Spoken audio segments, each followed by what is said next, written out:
आप सभी को नमस्कार। मैं क्लेरिफाई से दर्शक और आज हम बात करने वाले हैं मेड इन इंडिया के बारे में। जी हाँ, सही सुना आपने। अब तक हम मेक इन इंडिया सुनते हैं, लेकिन अब बात हो रही है हर जगह मेड इन इंडिया के बारे में। अतः हमारे भारत के प्रधानमंत्री श्री नरेंद्र मोदी जी ने ये बात मन की बात में कही है कि अब डेस्टिनेशन वेडिंग को भी बढ़ावा देना चाहिए और उसे भारत में ही करने की बात की गई है, जिससे मेड इन इंडिया का नाम दिया गया।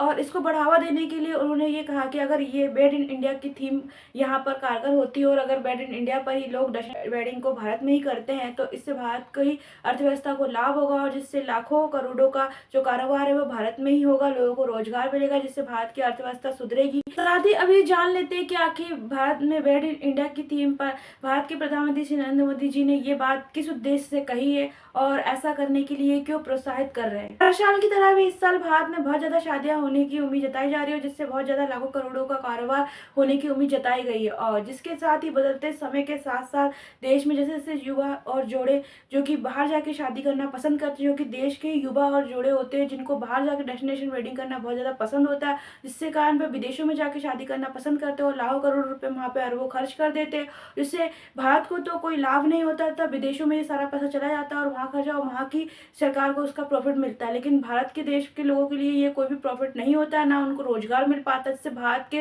अर्थव्यवस्था में प्रभाव पड़ता है और रोजगार की कमी होती है और भारत का पैसा बेकार में ही विदेशों में चला जाता है और जिसकी वजह से ही भारत की अर्थव्यवस्था में ग्रोथ बहुत ही धीमी गति से होती है। और इन्हीं सब बातों को ध्यान में रखते हुए भारत के प्रधानमंत्री श्री नरेंद्र मोदी जी ने अपनी बात रखी और डेस्टिनेशन वेडिंग की जगह मेड इन इंडिया की थीम को रखा और इसे लोगों को शुरू करने के लिए और प्रोत्साहित करने के लिए कहा और इसे बढ़ावा देने के लिए कहा। उन्होंने इसमें ये कहा कि भारत के लोगों को डेस्टिनेशन वेडिंग के लिए भारत में ही वेडिंग करना चाहिए, कि भारत में बहुत अच्छी अच्छी डेस्टिनेशन वेडिंग एरिया और लोकेशन है जहाँ पे वेडिंग बहुत अच्छी होती है और बहुत ही टूरिस्ट प्लेस भी है जहाँ पर वेडिंग्स के लिए ये बहुत अच्छी सुविधाएं भी देते हैं। और जिससे कि वे अगर भारत में शादी करते हैं तो उससे उनको वहाँ पे महंगी शादियों में लोकल व्यापारियों को तो रोजगार मिल जाता है, साथ ही उनके साथ छोटे छोटे डेकोरेटर और हेल्पर से लेकर हर एक छोटी छोटी चीज़ों के लिए छोटे छोटे व्यापारियों को भी वहाँ पे हेल्पर को भी लोगों को छोटे एरिया के लोगों को भी रोजगार मिलता है और जिससे कि बड़ी मात्रा में रोजगार प्राप्त होने से देश में बेरोजगारी की कमी होती है और लोगों को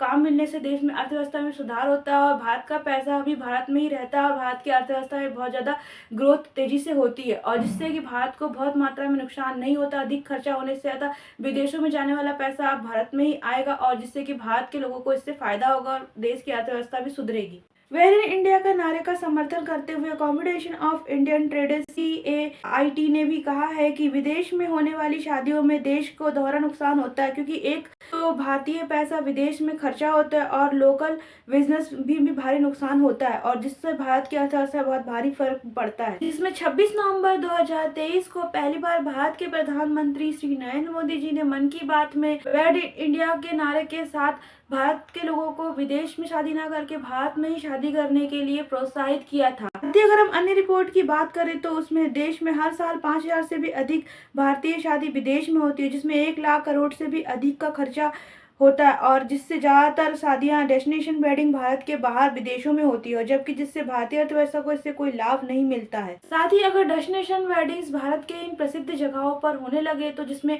भारत में 100 से भी ज्यादा टूरिस्ट और धार्मिक स्थल और ऐसी लोकेशन है जहाँ पर भी आप यहाँ पे शादी की जा सकती है, जैसे कि गोवा, राजस्थान का उदयपुर, जयपुर, जोधपुर, जैसलमेर, पुष्कर, गुजरात का अहमदाबाद, सूरत, वर्धा और द्वारका और उत्तर प्रदेश का वाराणसी, मथुरा, वृंदावन, आगरा, मध्य प्रदेश में ओरछा, ग्वालियर और उज्जैन, भोपाल, इंदौर, जबलपुर और दक्षिण भारत का हैदराबाद और तिरुपति आदि जैसी फेमस डेस्टिनेशन है और साथ ही इसमें नैनीताल, उत्तराखंड और मुंबई, दिल्ली, नोएडा और कोलकाता जैसे भारत में अनगिनत डेस्टिनेशन वेडिंग्स लोकेशन है और जहाँ पर अगर शादी होती तो इससे पैसा देश में ही रहता और इसके साथ ही लोकल व्यापारियों को भी बहुत ही बड़ा लाभ होगा और देश का रोजगार बढ़ेगा अतः और जो कि भारत की अर्थव्यवस्था को भी मजबूती देगा। साथ ही इसी सोच के साथ भारत में अब मेक इन इंडिया के साथ साथ अब मेड इन इंडिया का भी नारा लगाया जा रहा है। साथ ही डेस्टिनेशन वेडिंग को अब इंडिया में ही करने के लिए और भारत देश में करने के लिए प्रोत्साहित किया जा रहा है, कि जिससे कि भारत का पैसा भारत में ही रहे और भारत के बाहर ना जाए। साथ ही छोटे मोटे व्यापारियों को तो इसमें रोजगार मिलेगा, साथ ही इसमें लोकल जो लोग होते हैं छोटे छोटे जो हेल्पर के लिए भी यूज किया जाता है उन्हें भी बड़ी मात्रा में यहाँ पे रोजगार मिल जाता है, जिससे देश में थोड़ी बहुत बेरोजगारी तो कम होगी। साथ ही देश का पैसा देश में ही रहेगा, देश के बाहर नहीं जाएगा, जिससे देश की अर्थव्यवस्था को भी बहुत ज़्यादा लाभ होगा और इससे देश की अर्थव्यवस्था मजबूत होगी, जिससे कि इसकी देश की अर्थव्यवस्था को मजबूत बनाने में इसमें बहुत ज़्यादा सहयोग मिलेगा। क्योंकि अगर विदेशों में शादी होती है तो लाखों करोड़ों रुपए जो कि विदेशों में चले जाते हैं भारत के, और इससे भारत को कोई फ़ायदा नहीं होता। और अगर डेस्टिनेशन वेडिंग भारत के डेस्टिनेशन एरिया लोकेशन में होने लगी तो इससे लोकल व्यापारियों के साथ-साथ भारत की अर्थव्यवस्था और भारत की सरकार को भी बहुत ज़्यादा फ़ायदा होगा, जिससे कि भारत का पैसा भारत में ही रहेगा और अर्थव्यवस्था बहुत तेज़ी से मजबूत बनी रहेगी और इससे बहुत बड़ी मात्रा में देश की अर्थव्यवस्था को मजबूत बनाने में सहयोग मिलेगा। साथ ही आज का हमारा ये वीडियो मेड इन इंडिया के ऊपर यहीं पर खत्म होता है। अगर आपको हमारी जानकारी अच्छी लगी हो तो प्लीज़ हमारे चैनल को सब्सक्राइब कर दीजिए। साथ ही हमारे इंस्टाग्राम पेज कई बार प्रीति को फॉलो जरूर कर दीजिएगा और अगर आपको हमारा ये वीडियो थोड़ा भी यूज़फुल लगता है तो प्लीज़ इसे शेयर जरूर कीजिएगा। जब तक के लिए जय हिंद, जय भारत।